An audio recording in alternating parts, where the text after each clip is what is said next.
할렐루야.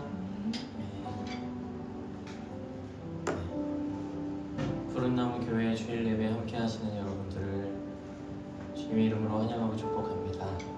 함께 기도드림으로 예배 가운데로 나아가겠습니다. 하나님 아버지, 이 시간 하나님을 예배합니다. 주님 앞에 우리의 모습 그대로 나아갑니다. 그런 우리와 여전히 함께 하시는 주님을 기억하며 크신 하나님의 사랑을 찬양하며 고백하는 시간 될 수 있도록 인도하여 주시옵소서. 오직 주님만 높이 올려드립니다. 말씀으로 우리를 다스리시며 예수님을 닮아가는 삶으로 변화되는 이 예배의 시간이 될 수 있도록 인도하여 주시옵소서. 함께 하실 줄 믿으며 예수님의 이름으로 기도드립니다. 아멘. 함께 찬양합시다.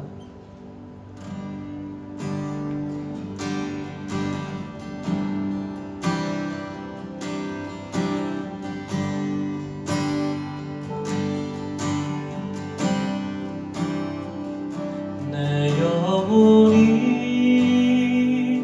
은총이고 주면 죄질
하늘나라 주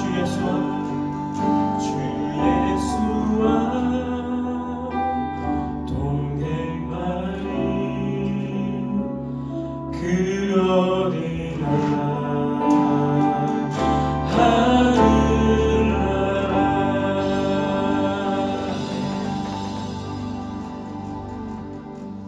우리 계속해서 우리 예수님을 기쁨으로 찬양하기를 소원합니다. 우리 함께 박수 치면서 찬양했으면 좋겠습니다.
공허하지 않는 것은 예수 안에 난 만족함이라.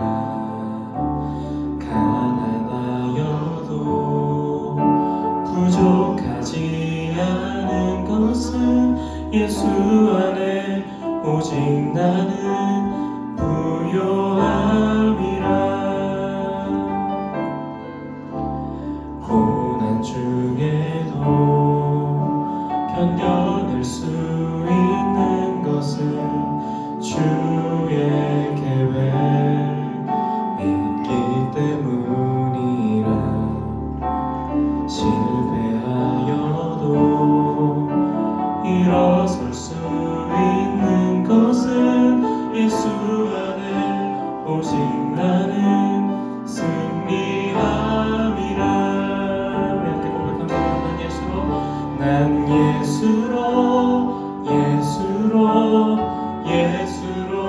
충만하네. 난 예수로 예수로 예수로 충만하네. 난 예수로 예수로 예수로 충만하네. 영원한 왕 내 안에 살아계시네.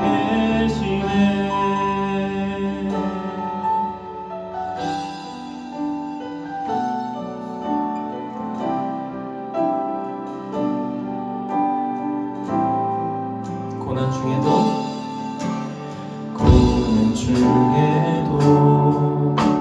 견뎌낼 수 있는 것은 주의 계획 믿기 때문이라. 실패하여도 일어설 수 있는 것은 예수 안에 오직 나는 승리함이라. 난 예수로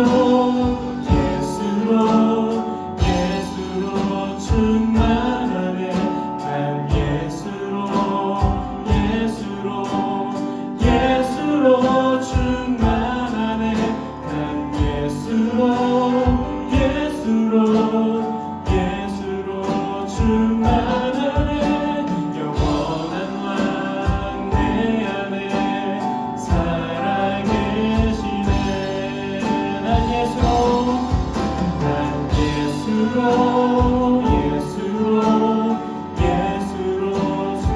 세상 모든 것들로 부럽지 않네. 난 예수로 충만하네. 영원한 왕 내 안에 살아계시네. 다시 한번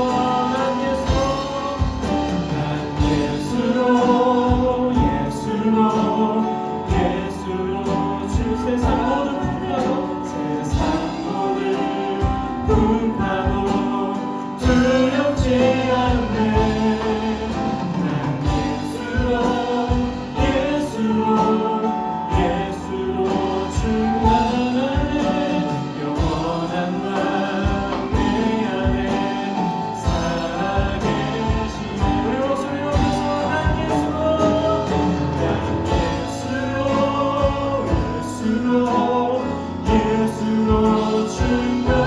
충만하네. 예수로 충만하네. 난 예수로 충만하네. 영원한 왕 내 안에 살아계시네. 난 예수로 충만하네.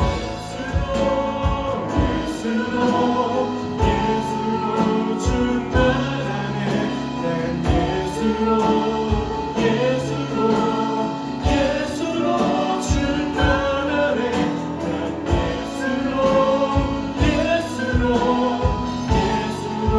충만하네. 영원한 왕 내 안에 살아계시네. 함께 기도드리겠습니다.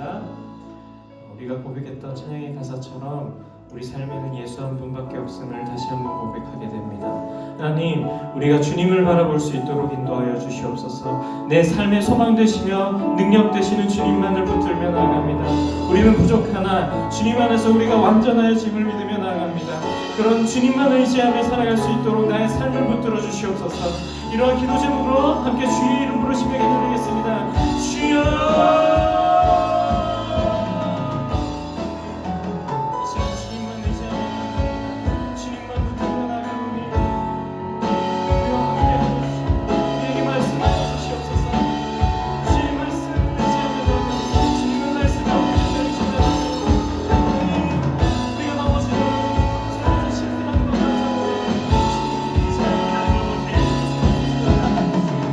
하나님, 오늘도 주님의 전에 예배합니다. 살아계신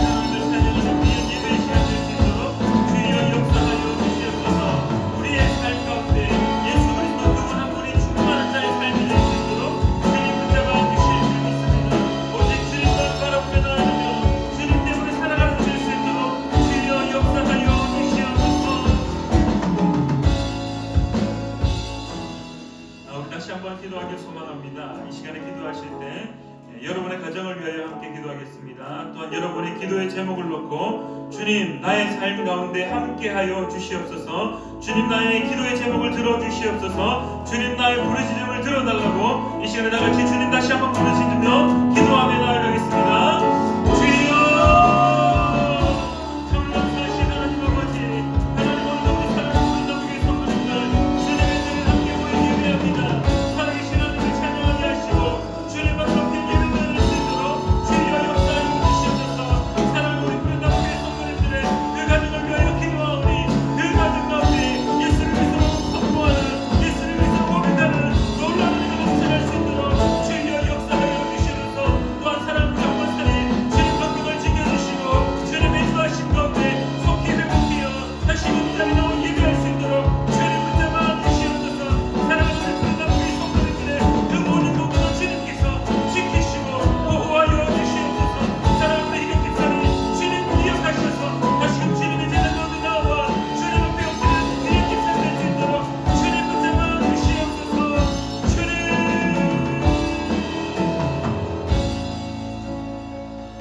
참 좋으신 하나님 아버지, 오늘도 주님의 전에 나와 예배합니다. 하나님을 높이는 귀한 시간 되기를 원합니다. 하나님 앞에 우리의 신앙을 또한 고백하는 귀한 시간 되기를 원합니다. 또한 하나님이 허락하시는 귀한 은혜로 한 주간 살아갈 수 있도록 주님의 붙드심을 경험하는 귀한 예배의 시간 될 수 있도록 도와주시옵소서. 사랑하는 우리 푸른나무교회 성도님들, 어디에서 무엇을 하든지 하나님의 뜻이 무엇인지 간구하며 또한 기도하는 자 될 수 있도록 붙잡아 주시옵소서.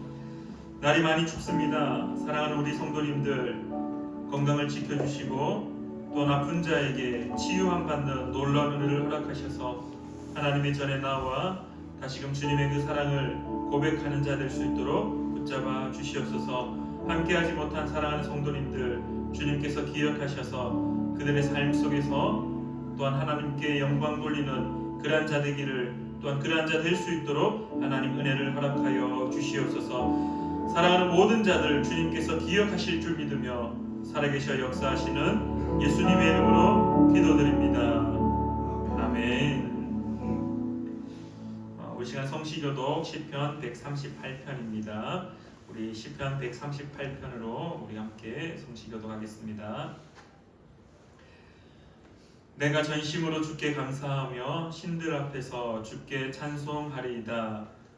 내가 주의 성전을 향하여 예배하며 주의 인자하심과 성실하심으로 말미암아 주의 이름에 감사하오리니 이는 주께서 주의 말씀을 주의 모든 이름보다 높게 하셨음이라.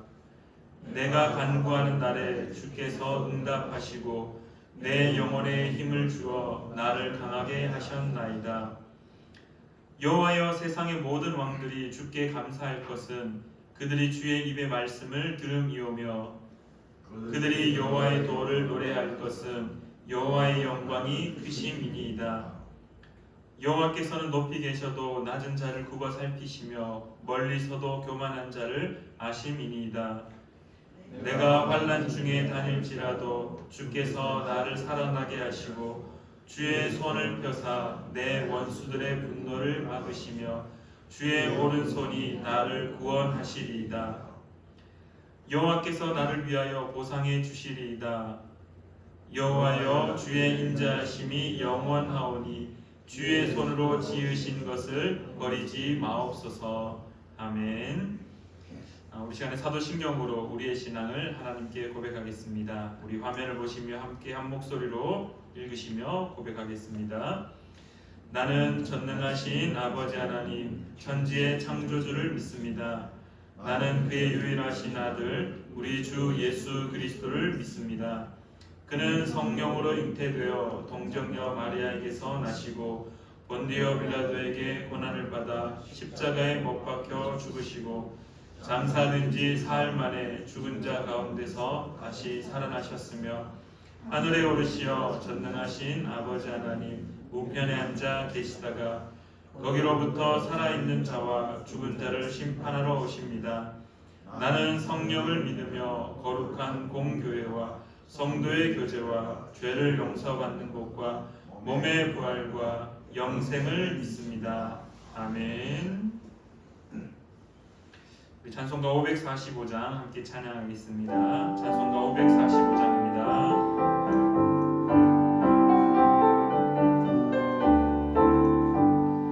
믿음의 아무 증거 아니되어도 믿음만을 가지고 선을 걸으며 이 귀에 아무 소리 아니 들려도 하나님의 약속 위에 서리라. 걸어가세 믿음 위에 서서 나가세 의심 버리고 걸어가세 믿음 위에 서서 눈과 귀에 아무 증거 없어도 이 눈이 보기에는 어떠하든지 이미 얻은 증거대로 늘 믿으며 이 맘에 의심 없이 살아갈 때에 우리 소원 주 안에서 이루리.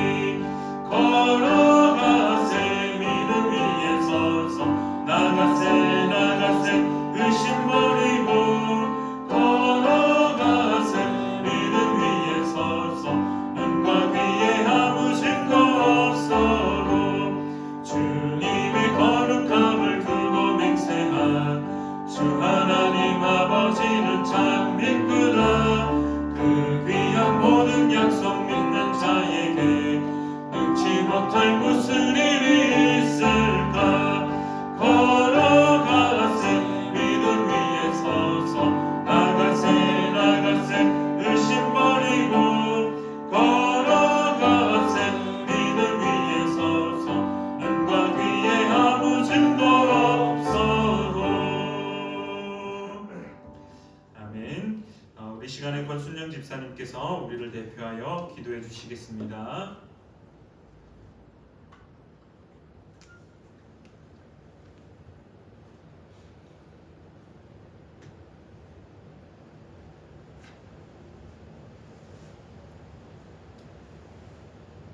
사랑과 은혜가 충만하신 하나님 아버지, 저희들을 예배의 자리로 인도해 주심에 감사드립니다.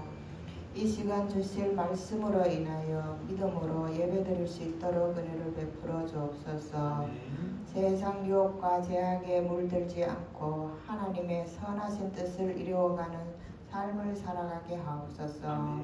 때로는 지치고 연약하여 넘어지지만 하나님의 크신 은혜와 사랑으로 다시 일어서게 하시며 말씀과 기도로 더욱 주님께 사랑받는 저희들이 되게 하옵소서. 주의 성령이 내게 임하셨으니 이는 가난한 자에게 복음을 전하게 하려고 내게 기름을 부으시고 나를 보내사 포로된 자에게는 자유를 눈먼 자에게는 다시 보게 함을 전파하며 눌린 자를 자유롭게 하고. 아멘.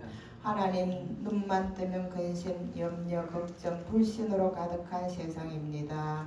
저희들에게 하나님의 본질이 회복되어지게 하옵소서. 예수 그리스도만으로 답을 얻고 우리의 속사람이 날로 새로워지게 하옵소서. 세상에 보여지는 것들로 인해 흔들리지 말며 계시된 말씀 앞에 엎드리는 삶을 살게 하옵소서. 너희는 마음에 근심하지 말라.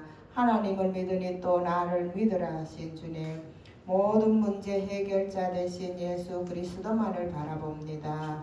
저희들의 걸음걸음마다 주님께서 함께하여 주옵소서.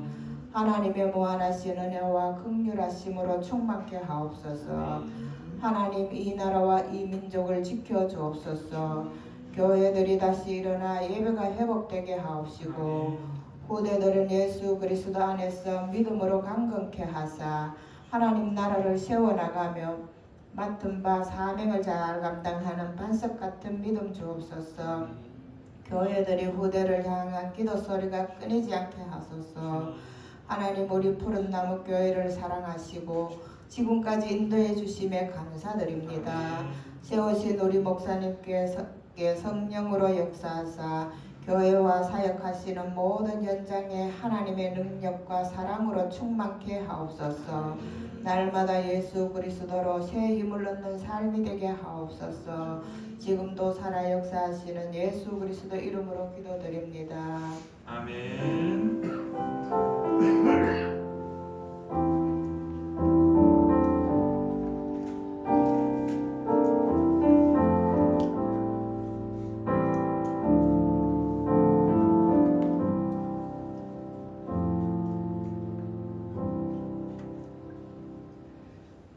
우리 오늘 하나님 말씀은 사도행전 1장 8절 한 절입니다. 우리 신약 성경 사도행전 1장 8절입니다.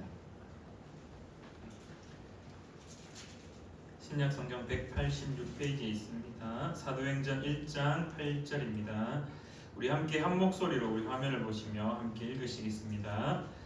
오직 성령이 너희에게 임하시면 너희가 권능을 받고 예루살렘과 온 유대와 사마리아와 땅끝까지 이르러 내 증인이 되리라 하시니라. 아멘. 우리 시간에 새한글 성경도 우리 오늘 한 절이니까 함께 한번 읽어보도록 하겠습니다. 새한글 성경입니다. 우리 8절 함께 읽겠습니다. 그러나 성령님이 너희 위에 내려오시면 너희는 능력을 받을 것이다. 그래서 예루살렘과 온 유대아와 사마리아에서 마침내 땅 끝까지 이르러 내 증인이 될 것이다. 아멘. 우리 잠시 기도하고 함께 하나님 말씀 나누겠습니다. 하나님 아버지, 오늘도 주님 앞에 엎드리며 주님의 말씀을 사모하며 나아갑니다. 말씀을 기대하는 자들에게 하나님의 말씀이 선포될 때에 그 말씀이 더욱더 풍성하여짐을 믿사오니 하나님, 오늘도 하나님의 말씀을 기대하게 하시고 나에게 허락하실 말씀을 기대하여서 사모하여서 그 말씀을 받을 때에 귀로 듣고 끝나는 것이 아니라 가슴에 새겨 또한 삶의 자리에서 살아내기 위하여 몸부림치는 그러한 우리가 될 수 있도록 주님 붙잡아 주시옵소서. 오늘도 말씀을 선포합니다. 말씀을 전하는 자나 듣는 자나 동일하게 하나님 앞에 엎드리며 하나님의 말씀에 귀를 기울이는 자 되기를 간절히 구하오며 살아계셔 역사하시는 예수님의 이름으로 기도드립니다. 아멘. 한 주간 잘 지내셨습니까? 정말 겨울인 것 같습니다. 요 며칠은 정말 겨울인 것 같습니다. 지금 올라오실 때 제가 문자로 이렇게 엘리베이터가 고장났다고 그러면서 계단을 이용해서 걸어오라고 그렇게 안내를 해드렸는데요.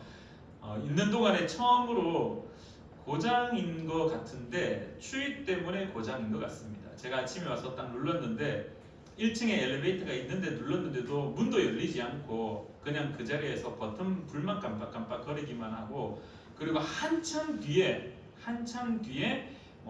문이 열린다는 소리는 하는데 여전히 문은 닫혀 있는 상태. 그래서 빨리 예배가 끝나고 나서 빨리 건물주에게 놀라운 건물주에게 전화를 해서 고쳐달라고 해야 될 것 같습니다. 어찌됐든 요 며칠 정말 추웠고요. 지난 금요일은 눈이 엄청 왔지 않습니까? 그래서 저희들 밀양까지 또 가야 되는 일정이 있어서 아침에 취소를 해야 되나 말아야 되나 막 엄청 걱정하고, 저희 팀원들 사이에서도 정말 가는 거는 그래도 낮이니까 어떻게 갈 것 같은데 그 밤에 눈이 혹시 얼어버리면 어떻게 하냐 좀 많이 걱정했었는데 밤의 온도가 영하 9도까지 떨어지더라고요. 그래서 엄청 걱정했는데 정말 다행스럽게도 오후에 해가 나면서 이렇게 눈이 다 녹아서 오고 가는 길에 춥기는 정말 추웠는데 다행히 얼어있는 길은 없어서 다행히 저희는 또 잘 다녀왔었습니다.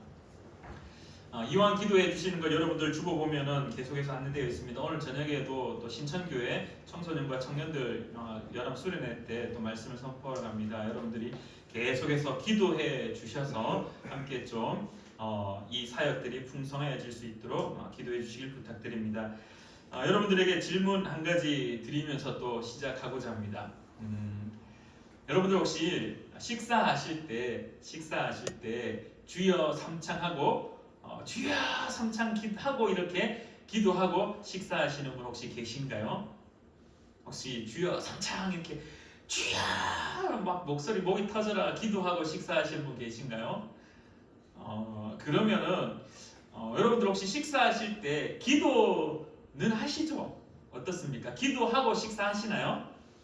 기도하고 식사하시나요? 그러면은 집에서 아무도 안 볼 때 말고 혼자 있을 때, 다 이제 교회 성도님끼리 있을 때 말고 외부에 나가서 많은 이들 앞에 그 이제 예수를 믿는 사람도 있겠지만 안 믿는 사람들 앞에서도 혹시 식사의 기도를 하고 식사를 하시나요? 어떻습니까?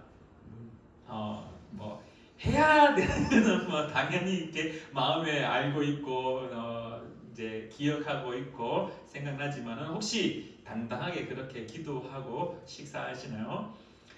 제가 참 부끄럽지만은 제가 고등학생 시절 학교 다니는 시절에 제 별명 다 기억하시나요 혹시? 제 별명이 목사 새끼였습니다. 고등학교 때 아버지가 목사였기 때문에 목사의 아들인데, 아들이라는 표현보다는 이제 고등학생들이니까 얼마나 표현들이 거치겠습니까? 막 거칠게 욕만 안 붙었다 뿐이지 뭐 거의 욕 비슷하게 놀림 반 뭐 욕 반 뭐 해가지고 제 별명이 학교에서 목사 새끼였거든요. 근데 다 알았습니다. 온 친구들이 아버지가 목사고 교회 다니는 걸 다 알았지만은 제가 밥 먹을 때 어떻게 기도했는지 혹시 아시나요? 밥 먹을 때 이렇게, 저희는 급식 세대가 아니고 그냥 이렇게 도시락을 싸우는 세대였거든요. 그래서 책상에 보면은 이렇게 그 서랍같이 딱 손을 넣을 수 있는 서랍, 책을 넣을 수 있는 서랍이 있었습니다. 그래서 밥 먹을 때는 책상 서랍 속에 손을 싹 집어넣고 아무도 모르게 손을 이렇게 싹 이제 깍지를 끼고 그냥 눈만 탁 감았다 떴습니다. 이게 저의 식사 기도였습니다. 그리고 때로는 또 어떻게 기도했냐면은 그냥 친구들 보는 게 너무 부끄럽고 그 당시에는 좀 쪽팔린다고 해야 되나요? 그래서 이렇게 손을 위에서 아래로 그냥 딴 사람들 머리 넘기듯이 이렇게 하듯이 손을 싹 했다 싹 이렇게 하면서 손을 싹 쓸면서 눈을 싹 감았다 뜨면서 하나님 땡큐 하고 이렇게 밥을 먹었던 기억들이 있습니다. 여러분들은 어떻습니까? 여러분들은 지금은 이제 사역자가 되고 나서, 지금은 목사가 되고 나서, 하지만 한 가지 가장 부끄러운 것 중에 한 가지가 무엇이냐, 참 아직도 부담스러운 거는 그 식당에 가서 같이 성도님들과 함께 식사를 할 때 목사님 오늘 기도 한번 해주시죠. 그러면은 그게 얼마나 부끄러운지, 그 많은 사람들 앞에서 식사 기도하는 게 참 많이 저는 개인적으로 부끄러웠습니다. 지금은 시키면은 그냥 이제 당당하게 이렇게 하는데요. 한동안은 참 그게 참 부끄러웠습니다.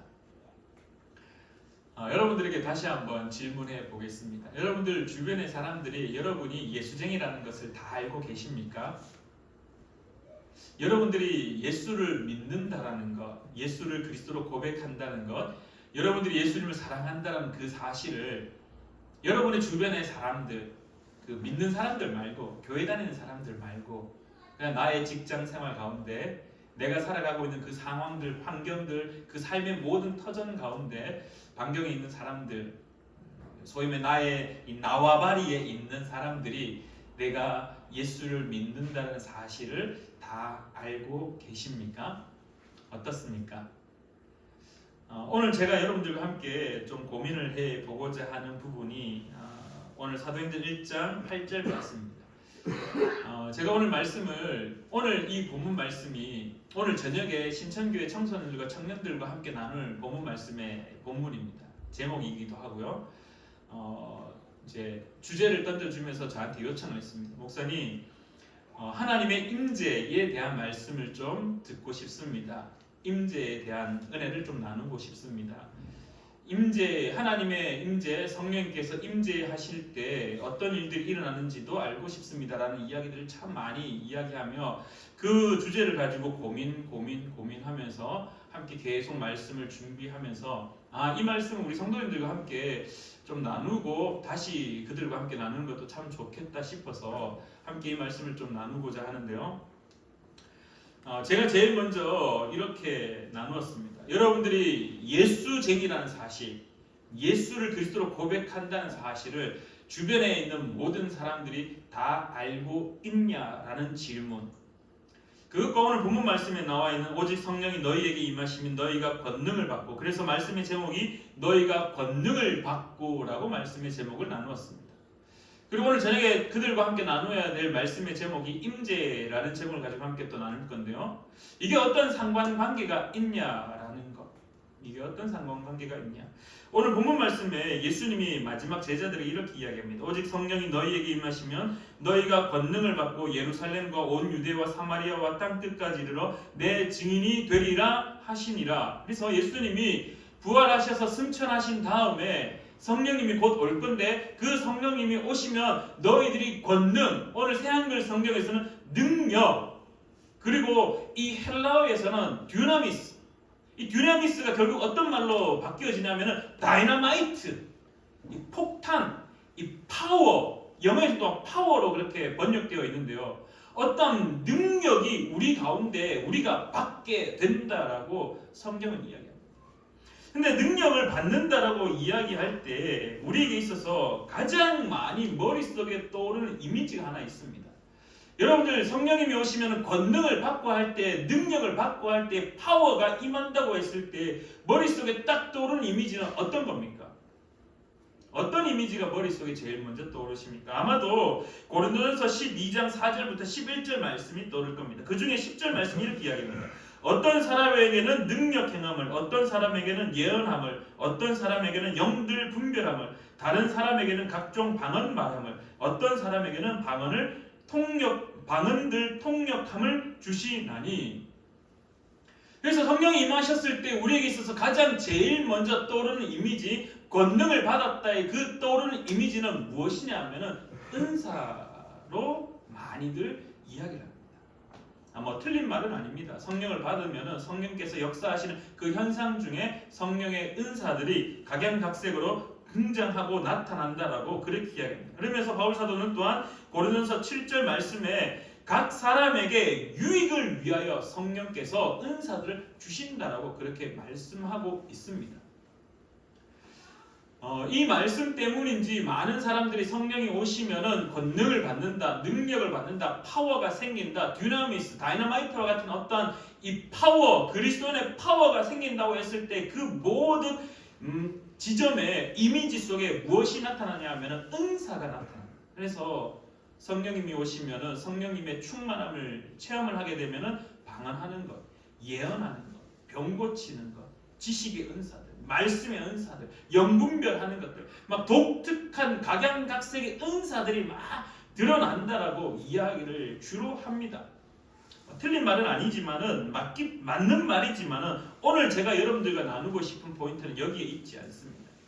오늘 저는 이 은사보다 분명히 먼저 나타나는 어떤 현상이 있다라는 것을 소개하고 나누고자 합니다. 그 첫 번째가 무엇이냐 하면은 그 첫 번째가 성령이 임하시면 나타나는 그 첫 번째 사건은 바로 예수를 그리스도로 고백하는 사건입니다. 성령이 우리 가운데 임하시고 우리가 권능을 받을 때 그 첫 번째 일어나는 현상은 예수를 그리스도로 고백하는 것인데요. 고린도전서 12장 3절 이렇게 이야기합니다. 그러므로 내가 너희에게 알리노니 하나님의 영으로 말하는 자는 누구든지 예수를 저주할 자라 하지 아니하고 또 성령으로 아니하고는 누구든지 예수를 주시라 할 수 없느니라. 이 새한글 성경을 보면은 여기 조금 더 쉽게 나와 있는데요. 제가 새한글 성경을 다시 한번 읽어드리겠습니다. 고린도전서 12장 3절의 새한글 성경입니다. 그래서 내가 여러분에게 알려드립니다. 하나님의 영을 힘입어 말하는 사람은 아무도 예수는 저주받았다라고 말하지 않습니다. 또 성령님을 힘입지 않고서는 아무도 예수님은 주님이시다 하고 말할 수 없습니다. 성령께서 오셔서 우리가 권능을 받는데 그 권능의 첫 번째 모습은 무엇이냐면 예수를 그리스도로 고백하는 겁니다. 다 알고 있습니다. 성령께서 제일 먼저 하시는 일이 무엇이냐라고 질문했을 때도 동일한 답이 예수를 그리스도로 고백하는 것, 예수님이 나의 구주입니다라고 고백하는 것, 이것이 첫 번째 현상인데요. 오늘 저의 포커스는 또 이 첫 번째 현상도 아닙니다. 오늘 제가 여러분들과 함께 고민하고 나누고 싶은 것은 두 번째 현상인데 이 두 번째 현상을 저는 첫 번째로 이렇게 소개하고자 합니다. 숨어있던 자가 선포하는 자가 되다라는 말입니다. 숨어있던 자가 선포하는 자가 된다. 여기에 있어서 가장 이렇게 적합한 한 사람을 이야기하라라면 바로 베드로가 될 것입니다. 마태복음 26장의 후반절에 보시면은 예수님이 제자들과 함께 만찬을 나누시고 난 이후에 이제 마지막으로 예수님과 함께 막 대화를 할 때 베드로를 향하여서 이야기합니다. 네가 오늘 다 물기 전에 네가 나를 3번 배신할 거다라고 이야기합니다. 마태복음 26장 34절에 예수께서 이르시되 내가 진실로 내게 이르노니 오늘 밤 다 물기 전에 내가 3번 나를 부인하리라. 마가복음 14장 30절, 누가복음 22장 34절, 요한복음 13장 38절에 무려 4복음새 동일하게 베드로가 예수님을 배신할 거다라고 부인할 거다라고 선포합니다. 베드로는 어떻게 하죠? 큰 소리로 예수님께 항변합니다. 주님, 그런 소리 하지 마세요. 주님, 그런 소리 하지 마세요. 나는 절대로 주님을 배신하지 않을 겁니다. 절대로 주님 부인하지 않을 겁니다. 어떻게 나한테 그런 말씀을 하십니까? 라고 이야기합니다. 하지만 여러분들이 잘 알고 있듯이 마태복음 26장 74절에 이렇게 고백합니다. 그가 저주하며 맹세하여 이르되 나는 그 사람을 알지 못하노라 하니 곧 닭이 울더라. 첫 번째는 바깥들에서 배신합니다. 마태복음 26장 69절에 한 여종이 질문합니다. 네가 갈릴리 그 파에 있던 사람 아니냐? 아니요, 나는 그 사람이 아닙니다 라고 도망갑니다. 그리고 두 번째는 앞문까지 나오게 됩니다. 그리고 앞문에서 마태복음 26장 71절 말씀에 또 다른 여종이 그에게 질문합니다. 너 나사렛에서 본 것 같은데, 같이 다니는 거 내가 확인한 것 같은데, 본 것 같은데, 아니 나는 그 사람과 함께 한 적이 없어 라고 하면 또 거부하고 배신하고 부인합니다. 그리고 얼마 후에 조금 후라고 표현합니다. 마태복음 26장 73절에 곁에 섰던 사람들이 다시금 베드로에게 이야기합니다. 아닌데, 너 봤는데, 너 예수 저 청년과 함께 있는 애 봤는데?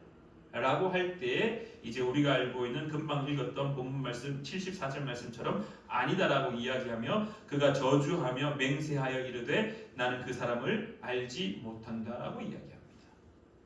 그리고 나서 닭이 울었죠. 자, 이런 일련의 사건이 있었습니다. 일련의 이러한 사건이 있고 난 다음에 오늘 우리가 읽었던 본문 다음 2장 말씀을 한번 보시면은 오순절날 이제 성령이 그들 가운데 임합니다. 그리고 난 이후에 베드로가 어떻게 하냐면은 많은 사람들 앞에서 말씀을 선포하기 시작합니다. 이 사이의 상황을 우리가 다시 한번 생각해 보고자 하는데요.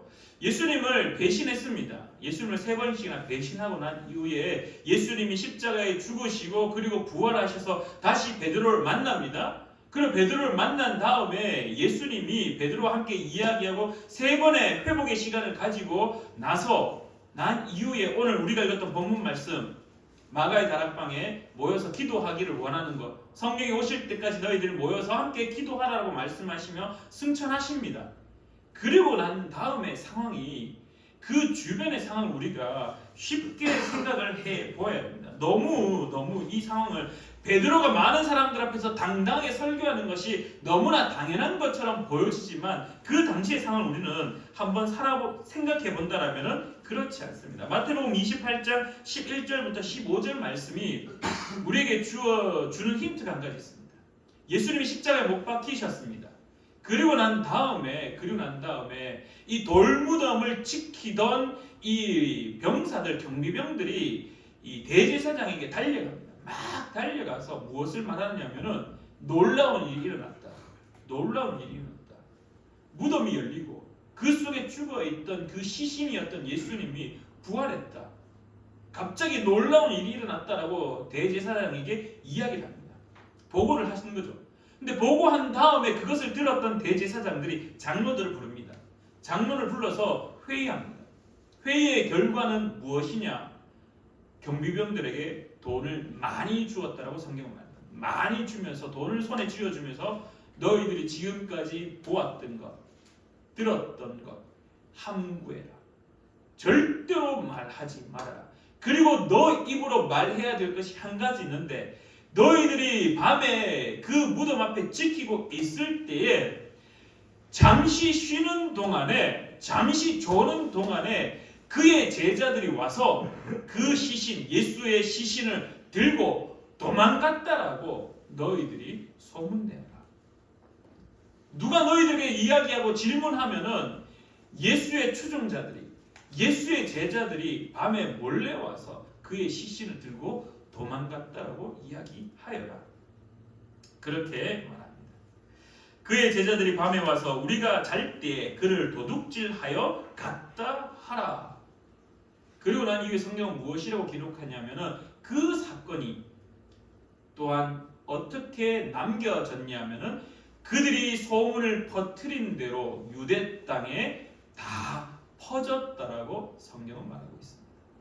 또한 우리가 그 사이에 어떤 일들이 또한 일어났는지, 그 뒤에 그 상황들, 예루살렘의 상황들을 우리가 또한 알 수 있는 것이 무엇이냐면요, 스데반 집사라고 표현합니다. 우리 일반적으로 그 스데반 이 집사님이 말씀을 선포하게 됩니다.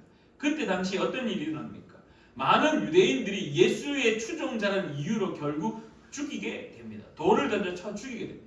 그리고 우리가 잘 알고 있는 한 인물, 그 돌을 쳐 죽일 때 한편에 서 있었던 한 청년, 그의 이름은 사울입니다.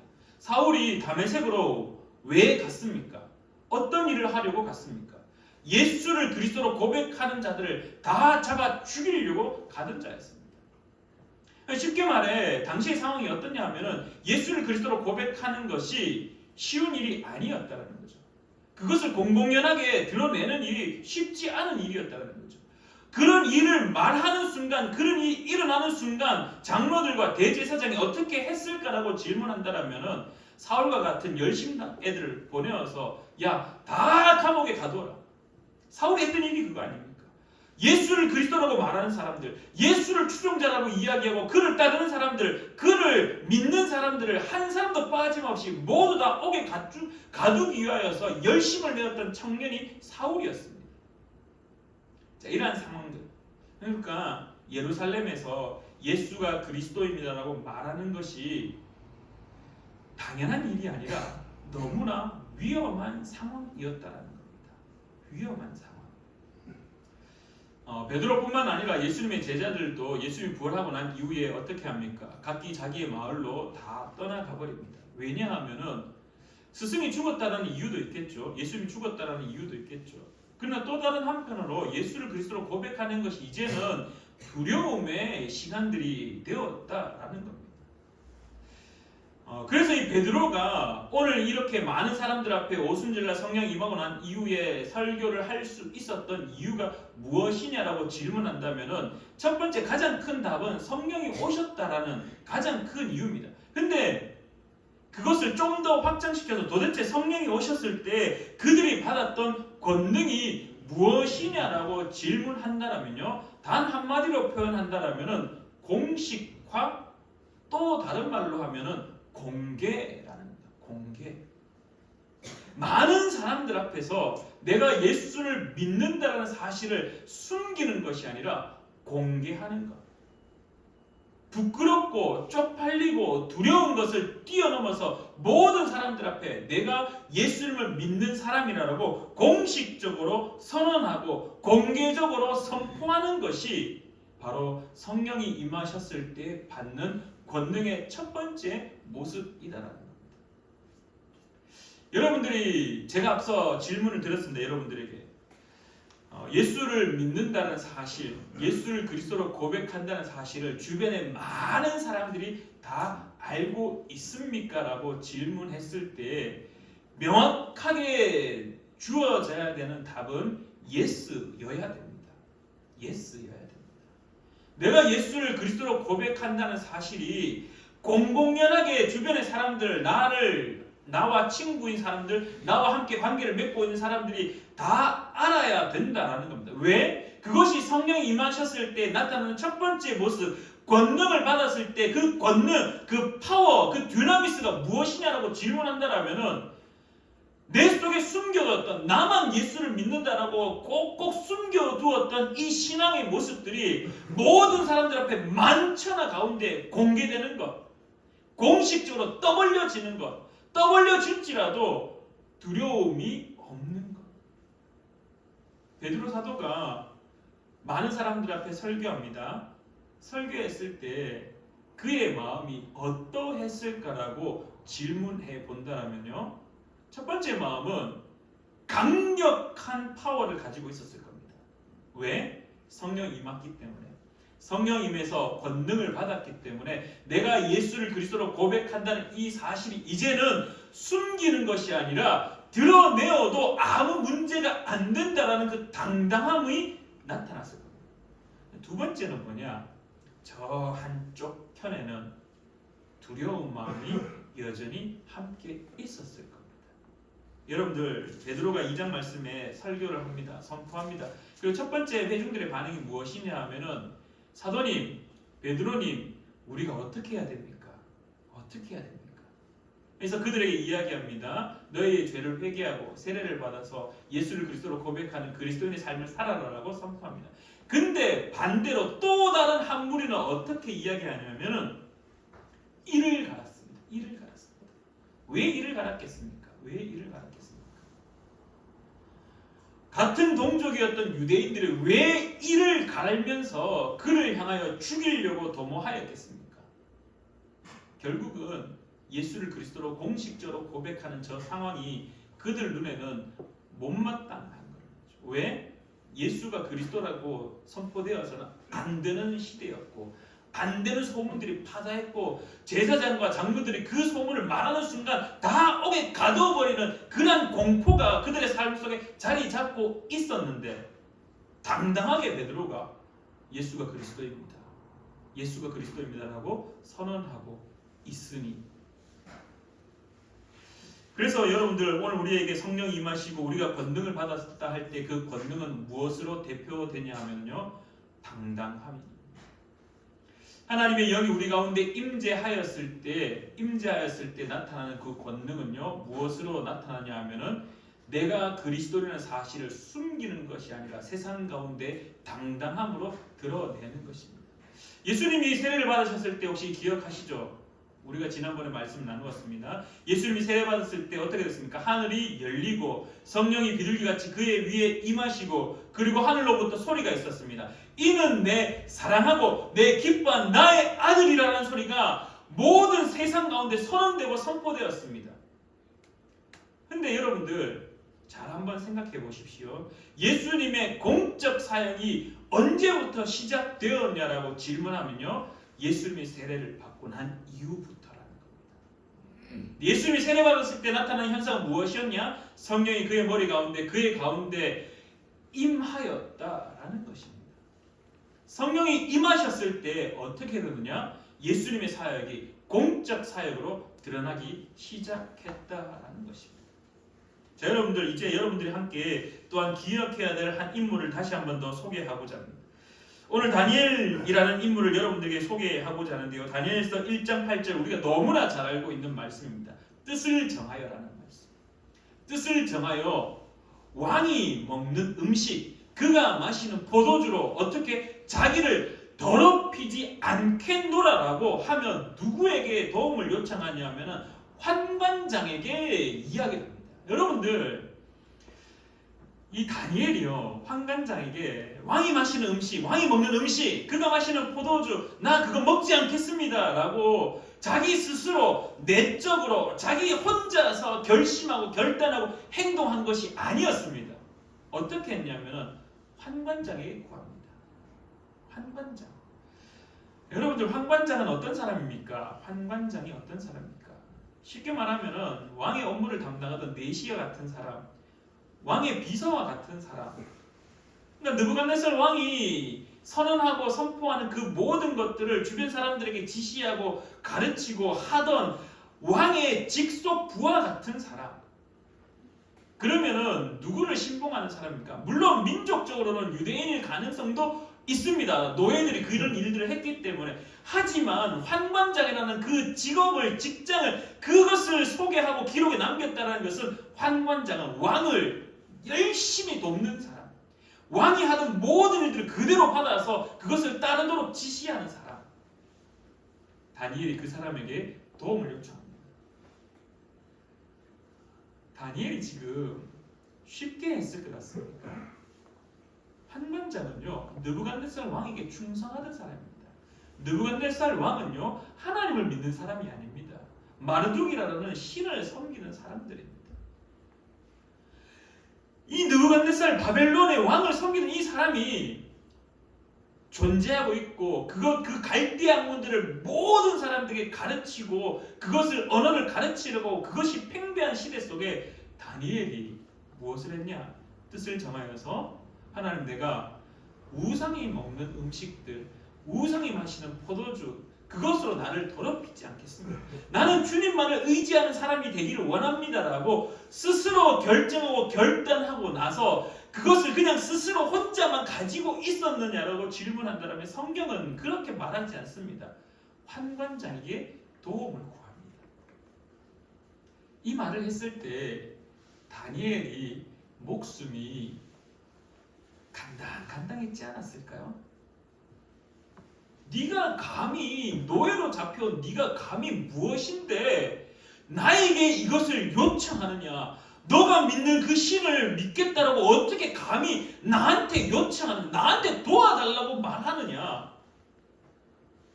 있을 수 없는 일이었습니다. 근데 다니엘이 그렇게 했다라는 것, 자신이 하나님의 백성이라는 사실을 환관장 바벨론의 사람에게 그것을 공공연하게 공식적으로 말하고 있는 모습, 공개하였던 것.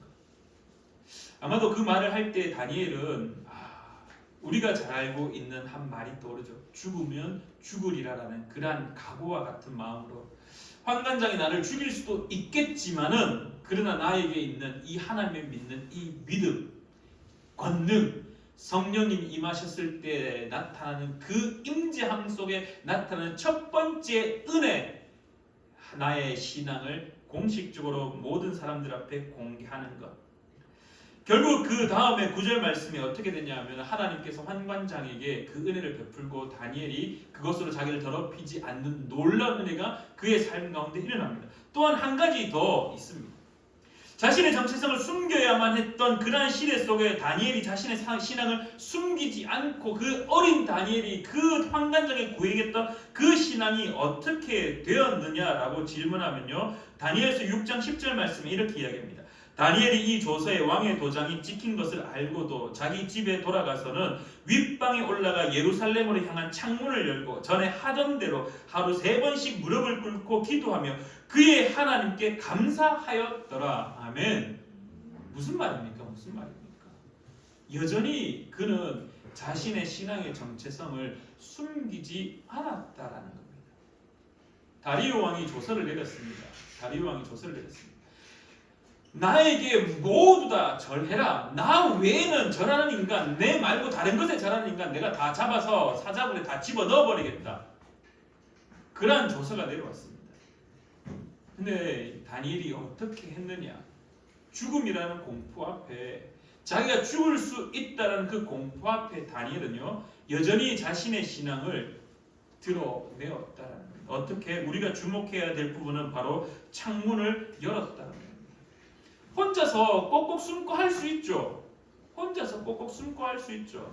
모두 다 안 보게 내 목숨을 지키기 위하여서 다니엘이 창문을 탁 닫고 그냥 하나님을 향하여서 무릎 꿇고 모든 사람들이 듣지 못하도록 주님, 내가 오늘도 주님께 기도합니다. 할 수 있죠.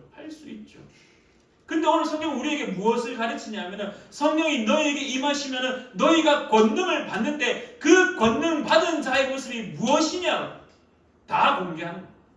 모든 사람들이 알 수 있도록 당당한 것, 그것이 권능의 첫 번째 모습이다. 그 당당함 속에 다음으로 나타나는 현상들이 각양각색의 은사라는 겁니다. 당당할 때 비로소 그 은사들이 교회를 세우는 데 활용되어진다라고 성경은 말하고 있다라는 겁니다. 사랑하는 우리 푸른나무 교회 성도님들, 다니엘을 기억하시길 간절히 축원합니다. 베드로를 기억하시길 간절히 축원합니다. 숨어있던 자가 당당하게 선포하는 자가 되었습니다. 누가? 베드로가. 다니엘을 기억하십시오. 숨어서 자신의 정체를 숨기고 그냥 그 바벨론의 포로로서 살아갈 수 있는 수많은 사람들처럼 그렇게 숨어서 지낼 수 있었음에도 불구하고 환관장에게 자신의 정체를 드러내며 나는 하나님을 믿는 사람이기 때문에 왕이 먹는 음식과 그가 마시는 포도주로 나를 더럽히지 않겠습니다라고 자신의 신앙의 정체성을 당당하게 드러내는 것. 예루살렘에 있는 곳을 향하여 창문을 열고 하루에 3번 전에 하던 대로 당당하게 자신의 정체성을, 신앙의 정체성을 드러내는 것, 그게 어떻게 이루어졌느냐라고 질문한다면 오늘 예수님이 말씀하신 것처럼 성령이 너희에게 임하시면 너희가 권능을 받을 텐데 그 권능이 어떻게 일어나느냐, 많은 사람들이 볼 때에도 당당하게 말할 수 있는 증인으로 이루어진다라고 성경은 우리에게 가르치고 있다라는 겁니다. 사랑하는 우리 푸른나무교회 성도님들, 권능은요, 나의 신앙을 모든 사람들 앞에서 당당하게 드러내는 것입니다. 하나님의 임재, 성령이 우리 가운데 임하시는 것, 성령이 임하셔서 성령의 충만함이 무엇이냐라고 질문한다면 은사일 수 있습니다. 근데 나는 은사 없는데, 나는 방언 못하는데, 나는 예언 못하는데, 여러분들 각양각색의 은사는 차후의 문제이고요. 제일 먼저 나타나는 현상이 무엇이냐라고 질문한다면 당당한 겁니다. 당당한 것. 제가 앞서도 저의 이야기를 잠시 했었습니다. 고등학생 시절에 예수를 믿는다는 것, 목사 새끼라는 것이 얼마나 부끄러웠으면 밥 먹을 때 기도하는 것이 부끄러워서 쪽팔려서 그냥 손을 쓱 쓸어내리면서 하나님 땡큐 했던 것. 근데 성령이 임하시고 우리가 권능을 받으면 어떻게 하느냐? 많은 사람들 앞에서 당당하게 기도하고 밥 먹을 수 있는 것. 많은 사람들 앞에 당당하게 십자가 목걸이를 드러낼 수 있는 것. 많은 사람들 앞에서 네가 그리스도인이라고 말했을 때 예, 저 그리스도인 맞습니다라고 말할 수 있는 것. 역으로 베드로의 사건을 역으로 질문한다면 예수님의 십자가 앞에서 베드로가 배신했던 것이 아니라 예수님 십자가 앞에서 이제 당당하게 내가 그 주님과 함께 있었던 자입니다라고 말할 수 있는 것이 오늘 우리에게 주어지는 성령의 충만함과 성령의 임재하셨을 때 드러나는 권능 받은 자의 모습이라는 것입니다. 다시 한번 간구합니다. 사랑하는 우리 푸른 나무교회 성도님들, 당당해지시기를 간절히 축원합니다. 여러분 가운데 성령이 오셨기에, 여러분 가운데 성령이 함께 하시기에, 여러분들 삶 속에 성령님이 임재하시기에 여러분은 그리스도인입니다. 예수를 그리스도로 고백하는 사람들입니다.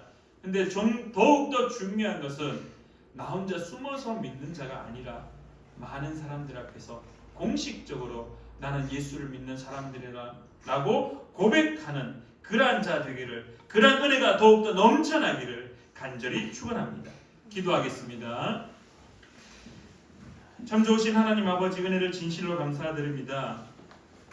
예수를 그리스도로 고백한다는 것, 성령님이 우리 가운데 임한다는 것, 그래서 권능을 받았을 때 우리의 숨겨져 있고 우리가 숨어서 지냈던 그 모습들이 세상 가운데 당당하게 드러나는 것을 오늘도 바라봅니다. 오늘 우리의 신앙의 생활 가운데 혹여나 우리가 예수를 그리스도로 고백하는 것이 부끄러워서, 그것이 민망하여서, 때로는 그것이 쪽팔려서 숨기고 있지는 않습니까? 그리스도로 고백하는 것이 너무나 부끄러워 예수를 그리스도로 고백하는 것을 숨기고 살아가는 자는 아닙니까?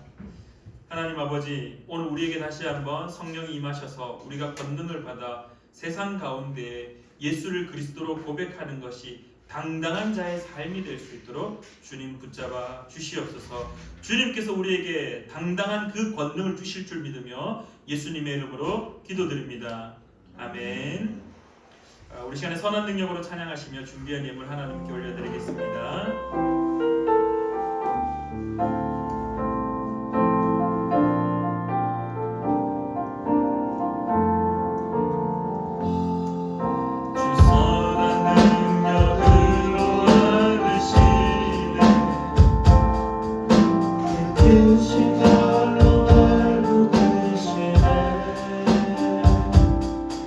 절망 속에도 흔들리지 않고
참 좋으신 하나님 아버지의 은혜를 진실로 감사드립니다. 하나님, 오늘도 우리가 주님 앞에 엎드립니다. 예수를 그리스도로 고백하는 것이 부끄러운 것이 아니라 당당한 것이 될 수 있도록 우리에게 더욱더 성령의 권능을 허락하여 주시옵소서. 오늘도 주님 앞에 예물 올려드립니다. 11주 예물을 올려드리며 감사 예물을 올려드리며 또한 성교 예물을 올려드리며 주정헌금으로 주님 앞에 올려드리오니 주님, 이 예물이 하나님 나라를 위한 곳에 쓰일 수 있도록 주님께서 받으시고 또한 쓰는 자들에게 은혜를 또한 지혜를 허락하여 주시옵소서.